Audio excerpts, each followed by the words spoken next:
आज मैं एक सच्ची घटना को एक्सप्लेन करने वाला हूँ जो कि हकीकत में 2009 में घटी थी। इस घटना के ऊपर एक मूवी भी बनी है जिसका नाम है द लास्ट डिसेंट। ये कहानी है जॉन एडवर्ड जोन्स के बारे में। जॉन अपनी वाइफ और अपनी 11 महीने की बच्ची के साथ वर्जीनिया में रहता था, जहाँ पर वो कार्डियोलॉजिस्ट की पढ़ाई भी कर रहा था। जॉन को आगे चल के एक डॉक्टर बनना था, साथ ही में उसे केविंग करने का भी काफी ज्यादा शौक था। वो अलग अलग जगह पर गुफाओं के अंदर जाकर उन्हें एक्सप्लोर किया करता था। इस बार छुट्टियों पर वो अपने घर वापस आने का प्लान करता है। उसका घर एक जगह यूटा में होता है जहाँ पर उसकी सारी फैमिली रहती है। जॉन जब अपने घर वापस आता है तो वहाँ उसे अपना छोटा भाई जोश मिलता है। जॉन जोश को एक गुफा के बारे में बताता है जिस गुफा का नाम नटी पटी केव है। दरअसल में ये एक ऐसी गुफा है जो कि यूटा के अंदर है और इसके अंदर केवर्स काफी बार जाते रहते हैं, लेकिन इस गुफा के अंदर रास्ते इतने पतले हैं कि उसके अंदर लोग फंस जाते हैं। 2005 में एक 16 साल का लड़का जिसका नाम ब्रॉक क्लार्क था, वो इस गुफा के अंदर फंस चुका था, लेकिन रेस्क्यू टीम वहां पर पहुंच गई और उसको 12 घंटे की मेहनत के बाद गुफा से बाहर निकाल लिया गया था। जिसके बाद 2006 में उस गुफा को बंद कर दिया गया था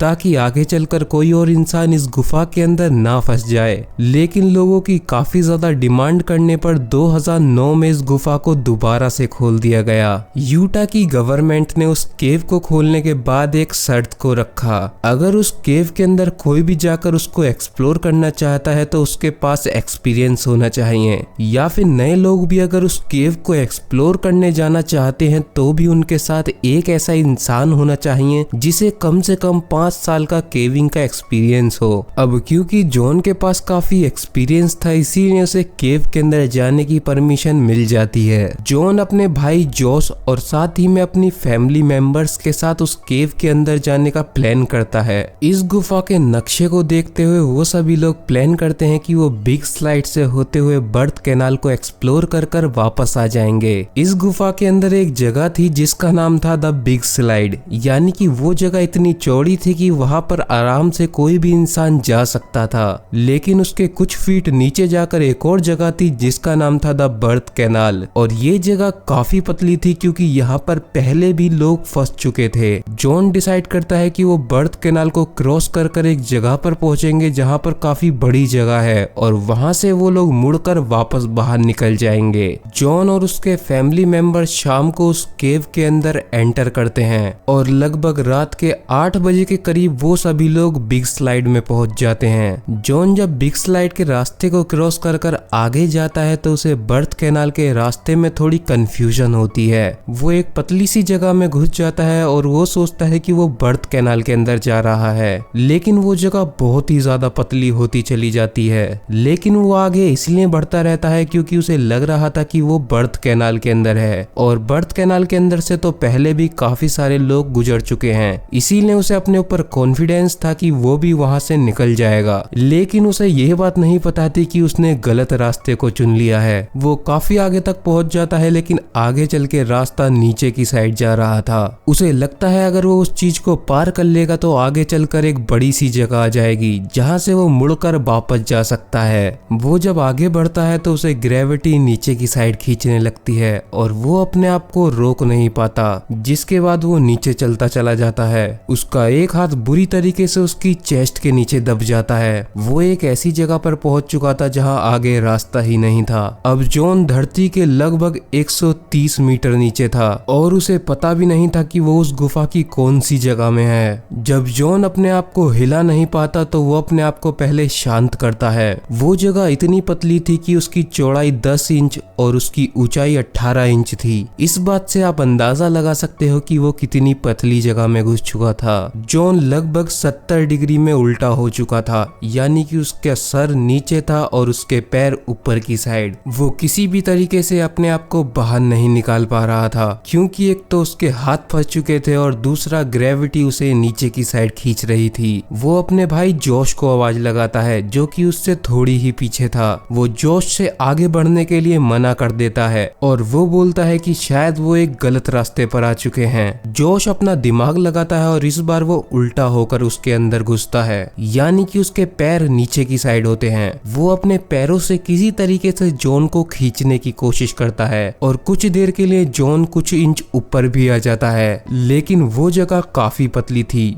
जॉन वापस स्लिप होकर वहीं पर फंस जाता है। जॉन का भाई जोश उसे छोड़कर वहां से जाना नहीं चाहता था, लेकिन जॉन उससे बोलता है कि वो शांत रहे और बाहर जाकर मदद लाए। जोश वहां से बाहर निकल जाता है और वो 911 को कॉल कर देता है, जिसके बाद लगभग 130 रेस्क्यू मेंबर्स उस गुफा के बाहर पहुंच जाते हैं। लेकिन उस गुफा के बाहर उन रेस्क्यू मेंबर्स को पहुंचने में लगभग 3 घंटे का समय लग गया था और 3 घंटे से जॉन उल्टा उस गुफा के अंदर फंसा हुआ था। जॉन किस जगह पर फंसा हुआ है ये देखने के लिए वहां पर एक लड़की केवल जाती है, जिसका नाम सूजी होता है। सूजी को लगभग 1 घंटा लग जाता है जॉन के पास पहुंचने में। सूजी के पैरों पर रस्सी बंधी हुई थी, ताकि अगर इन केस वो भी फंस जाए तो उसे बाहर निकाला जा सके। सूजी जब जॉन के पास पहुंचती है तो उसे बस उसके पैर दिख रहे थे। वो जॉन से बोलती है, हाय जॉन, मेरा नाम सूजी है, तुम कैसे हो? जिसके बाद जॉन जवाब देता है, तुम्हारा यहाँ आने के लिए शुक्रिया सूजी, मुझे यहाँ से बाहर निकलना है। सूजी जॉन से बोलती है कि वो बिल्कुल घबराए नहीं और वो जल्दी ही उसे वहाँ से बाहर निकाल लेंगे।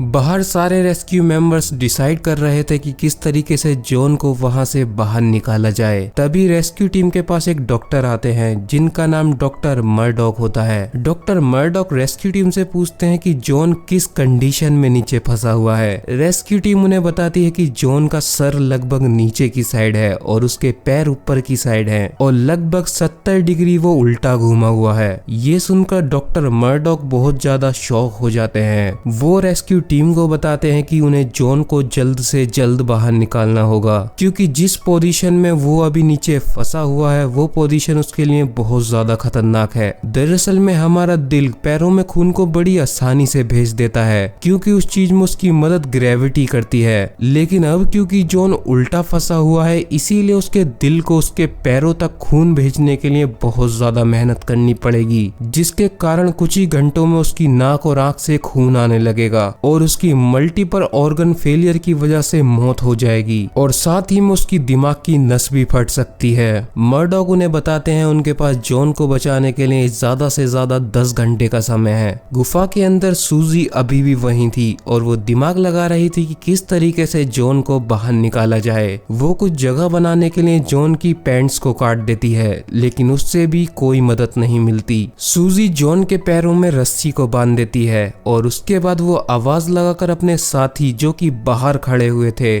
उनसे खींचने के लिए बोलती है। जब वो रस्सी को खींचते हैं तो उन्हें लेवरेज नहीं मिलता। दरअसल में घूमी हुई जगहों पर रस्सी आसानी से नहीं खींच सकती, जिसके कारण वो जॉन को खींच नहीं पाते। सूजी जॉन से बोलती है कि उसको बाहर जाना होगा और अपने बाकी रेस्क्यू मेंबर्स से डिसाइड करना होगा कि उसे कैसे बाहर निकाला जाए। लेकिन सूजी नोटिस करती है जॉन जब बोल रहा होता है तो उसकी आवाज नाक में से आ रही होती है और उसे बोलने में काफी ज्यादा दिक्कत हो रही थी, क्योंकि ऐसी पोजीशन में सांस लेना बहुत ज्यादा मुश्किल होता है। अब क्योंकि जॉन इतने घंटों से उल्टा था, इसीलिए उसकी लंग्स के अंदर फ्लूइड्स बढ़ने लगे थे। सूजी केव के बाहर निकलती है और उसे केव के बाहर निकलने से भी लगभग 2 घंटे लग जाते हैं। जब सूजी बाहर आती है तो वहां पर काफी अलग अलग सिटीज से रेस्क्यूअर्स आ चुके थे।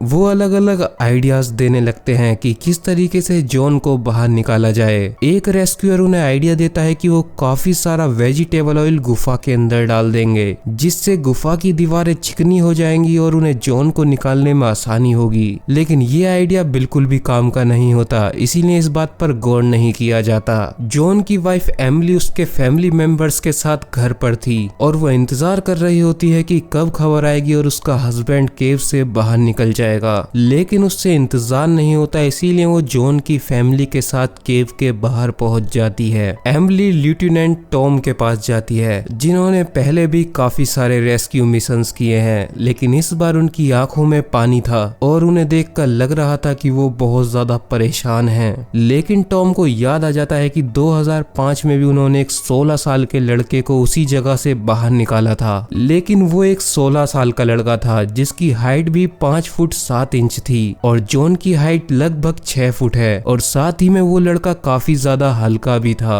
और जॉन का वेट काफी ज्यादा है। साथ ही में वो 16 साल का लड़का जिस जगह पर फंसा था उस जगह को भी पार कर जॉन उससे भी ज्यादा आगे जा चुका था। उस टाइम पर उस लड़के को निकालने के लिए एक पुली सिस्टम को लगाया गया था। अगर आप लोग जिम के अंदर जाते हैं तो आपने देखा होगा वहां रस्सियां किस तरीके से एक पुली पर लगी हुई होती हैं, जिससे कि वेट को खींचना आसान हो जाता है। इसी तरीके से 2005 में उन्होंने उस गुफा के अंदर पुली को लगा दिया था और रस्सी को उस लड़के के पैर से बांधकर उसे बाहर निकाल लिया था। टॉम आइडिया लगाते हैं कि उन्हें इस बार भी पुली सिस्टम बनाना होगा, इसीलिए जल्द से जल्द एक पुली सिस्टम को लगाने का ऑर्डर दिया जाता है। लेकिन पुली सिस्टम लगाने में काफी ज्यादा समय लग रहा था, क्योंकि वो जगह इतनी पतली थी कि वहां पर एक ही इंसान जाकर पुलिस को लगा सकता था, और साथ ही में वो दीवारें इतनी ज्यादा चिकनी थी कि उसके अंदर ड्रिल मशीन से लगाई हुई पुलिस बार बार बाहर आ रही थी। लेकिन फिर भी काफी घंटों की मेहनत के बाद पुलिस को किसी तरीके से लगा दिया जाता है। जॉन के पैरों में रस्सी बांधकर पुली की मदद से उसे ऊपर खींचने की कोशिश की जाती है और वो कुछ इंच जमीन से ऊपर भी आ जाता है, लेकिन क्योंकि उसके पैरों में खून नहीं जा रहा था इसीलिए उसके पैरों में बहुत ज्यादा दर्द हो रहा था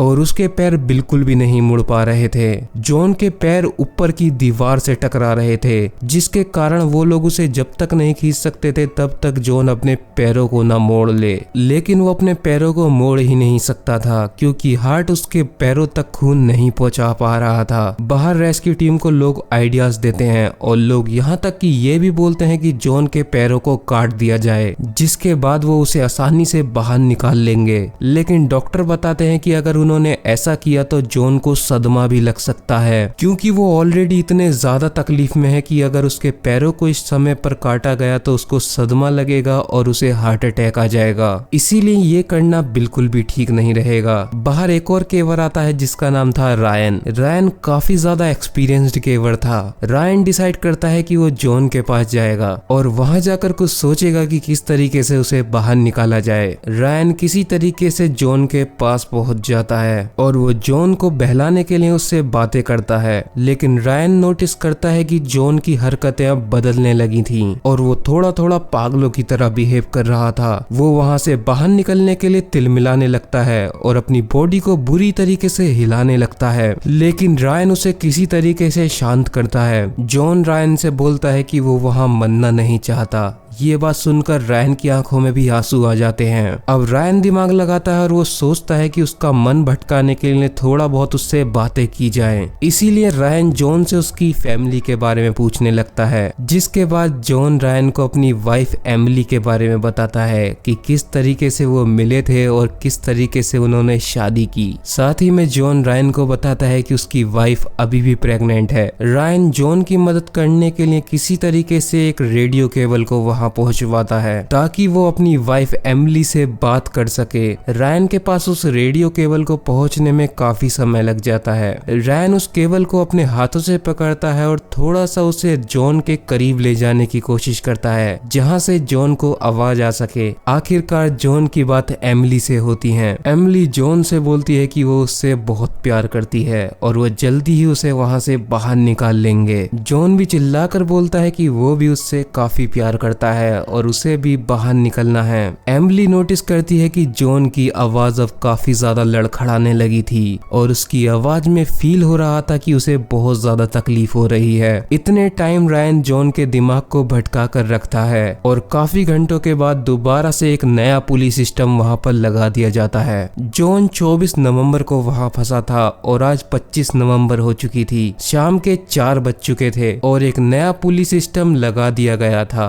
अब रेस्क्यू टीम बिल्कुल तैयार थी जॉन को बाहर खींचने के लिए। रायन सबसे आगे जॉन के बिल्कुल करीब था। वो किसी तरीके से जॉन के पैरों में रस्सी को बांध देता है। जॉन को वहां फंसे हुए 19 घंटे हो चुके थे और ये बात डॉक्टर्स को भी बहुत ज्यादा शॉक कर रही थी, क्योंकि कोई इंसान इतनी देर तक उल्टा नहीं जिंदा रह सकता। लेकिन ये इसीलिए पॉसिबल था क्योंकि जॉन 100 डिग्री में नहीं उल्टा था, वो लगभग 70 डिग्री में उल्टा था, इसीलिए शायद वो इतनी देर तक सरवाइव भी कर गया था। गुफा के अंदर लगभग 15 पुली लगाई जाती हैं और एक पुली बिल्कुल रायन के आगे थी, ताकि रायन इस बार पुली को खींचते टाइम उसके पैरों को किसी तरीके से वहां से बाहर निकाल सके। रायन अपनी टीम को आवाज मारकर सिग्नल देता है और धीरे धीरे वो सब लोग जॉन को खींचने लगते हैं। इस बार जॉन के पैर दोबारा से सीलिंग को टच कर रहे थे। वो बहुत तेज तेज चिल्लाने लगता है, इसीलिए रायन उसे वापस छोड़ देता है और जब कुछ मिनटों के बाद जॉन शांत हो जाता है तो वो लोग उसे दोबारा खींचने की कोशिश करते हैं। इस बार रायन जॉन को काफी ऊपर तक खींच लेता है और जब वो झांक कर देखता है तो उसे जॉन का पहली बार चेहरा दिखता है। वो देखता है कि जॉन की आंखों में लगभग खून आ चुका था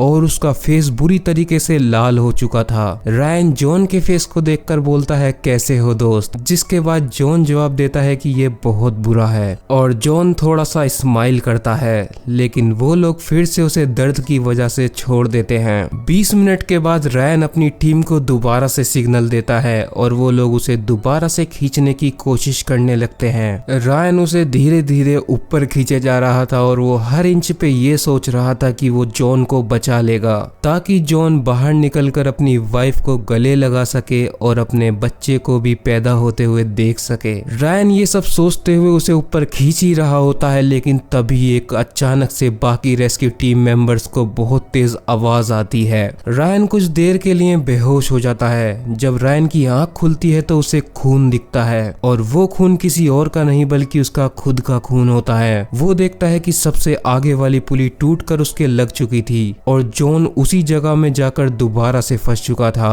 और इस बार तो वो और भी ज्यादा अंदर जा चुका था। रायन आखिरी बार जॉन से बात करता है और वो बोलता है कि वो इंजर्ड हो चुका है और उसे बाहर जाना होगा। जॉन जब बोलता है तो उसकी आवाज में ऐसा लग रहा था जैसे उसके मुंह से खून निकल रहा है। रायन को रेस्क्यू टीम बाहर निकाल लेती है। वहाँ रेस्क्यू टीम में रायन के फादर भी शामिल होते हैं। वो देखते हैं कि रायन की कंडीशन काफी ज्यादा खराब है। रायन वहाँ से जाना नहीं चाह रहा होता, उसे जॉन को बचाना था। वो अपने फादर से बोलता है कि वो अभी भी जॉन के पास जा सकते हैं, वहाँ पर अभी भी कुछ नहीं बिगड़ा है। रायन के फादर डेव किसी तरीके से जॉन के पास पहुंच जाते हैं। वो जॉन से पूछते हैं कि क्या वो ठीक है, जिस पर जॉन जवाब देता है कि वो वहीं पर मरने वाला है और उसे वो लोग नहीं बचा पाएंगे। जिसके बाद जॉन रायन के फादर से पूछता है कि क्या रायन ठीक है, और इस बार उसकी आवाज ऐसी हो चुकी थी जैसे उसका दिल बोल रहा हो। उसकी आवाज बिल्कुल भर्राने लगी थी और ये आखिरी शब्द थे जो जॉन ने बोले थे। रायन के फादर उससे बोलते हैं कि रायन अभी इंजर्ड है और उसे बाहर मेडिकल ट्रीटमेंट के लिए ले जाया गया है, लेकिन उसके बाद जॉन उनकी किसी भी बात का रिप्लाई नहीं करता। रायन के फादर डेव किसी तरीके से जॉन के पेट पर एक रस्सी बांध देते हैं और वो जॉन से पूछते हैं कि क्या वो ज्यादा टाइट तो नहीं है, लेकिन जॉन उनकी किसी बात का जवाब नहीं देता। डेव डिसाइड करते हैं कि वो बाहर निकलकर डिसाइड करेंगे कि अब करना क्या है। डेव बाहर निकलने लगते हैं और वो एक जगह पर फंस जाते हैं और लगभग 15 मिनट की मेहनत के बाद वो उस जगह से बाहर निकलते हैं। डेव काफी देर के बाद बाहर आते हैं और वो लेफ्टिनेंट टॉम को बताते हैं कि वो मरने वाला है। उसे सांस लेने में बहुत ज्यादा तकलीफ हो रही है, लेकिन उसकी दिल की धड़कनें अभी भी चल रही हैं। लेकिन टॉम जॉन को अभी भी बचाना चाहते थे क्योंकि उन्होंने उसकी फैमिली से वादा किया था। जिसके बाद वो वहाँ के एक और एक्सपीरियंस्ड केवर जिनका नाम ब्रेंडन कोलास होता है उसे वहाँ भेजते हैं। ब्रेंडन जॉन के पास रेडियो का माइक लेकर जाते हैं ताकि वो उसकी बात एमिली से करवा सकें। एमिली माइक पर बोलती है, जॉन तुम काफी थक चुके हो, तुम आराम करो और उसके कुछ देर बाद तुम दोबारा से कोशिश करना। लेकिन जॉन उसकी किसी भी बात का जवाब नहीं देता। ब्रेंडन बाहर आकर बताता है कि उस समय पर लगभग जॉन बिल्कुल मर चुका था। उसकी आखिरी सांस की आवाज ऐसे आई थी जैसे उसका दिल बिल्कुल बाहर निकल चुका है। जिसके बाद एक डॉक्टर को केव के अंदर भेजा जाता है और उन डॉक्टर को भी केव के अंदर जाने का काफी एक्सपीरियंस था, इसीलिए वो भी जॉन के पास पहुंच जाते हैं। 25 नवंबर नवंबर रात के 11:56 पर वो डॉक्टर जॉन को मरा हुआ घोषित कर देते हैं। जॉन की बॉडी को बाहर निकालना ठीक नहीं समझा गया, क्योंकि जॉन की बॉडी को निकालने के लिए कुछ लोगों को अंदर जाना पड़ता और वो चीज बिल्कुल भी सेफ नहीं थी। इसीलिए जॉन की बॉडी को वहीं छोड़ दिया गया। साथ ही में उसकी यादों के लिए जॉन का एक फोटो उस केव के बाहर लगा दिया गया। वहाँ के लेफ्टिनेंट टॉम, जो कि जॉन की मौत से बहुत ज्यादा दुखी थे, अब उस नटी पटी केव को हमेशा के लिए बंद कर दिया जाता है। लेकिन इसके बाद भी यूटा के केवर्स इस बात से बिल्कुल खुश नहीं थे कि उस केव को बंद कर दिया गया। लेकिन फिर दोबारा उस केव को कभी नहीं खोला गया और वो आज तक बंद है। जॉन की मौत के बाद एमिली वापस वर्जीनिया चली गई। 15 जून को एमिली के बेबी हुआ और उसने उसका नाम जॉन रख दिया। तो ये थी आज की सच्ची घटना की कहानी, जो कि एक सच्ची घटना पर आधारित है और इसके ऊपर एक मूवी भी बनी है जिसका नाम है द लास्ट डिसेंट। ये एक मूवी तो नहीं थी, लेकिन फिर भी एक बहुत ही ज़्यादा डरा देने वाली स्टोरी थी, इसीलिए मैंने इसको एक्सप्लेन किया।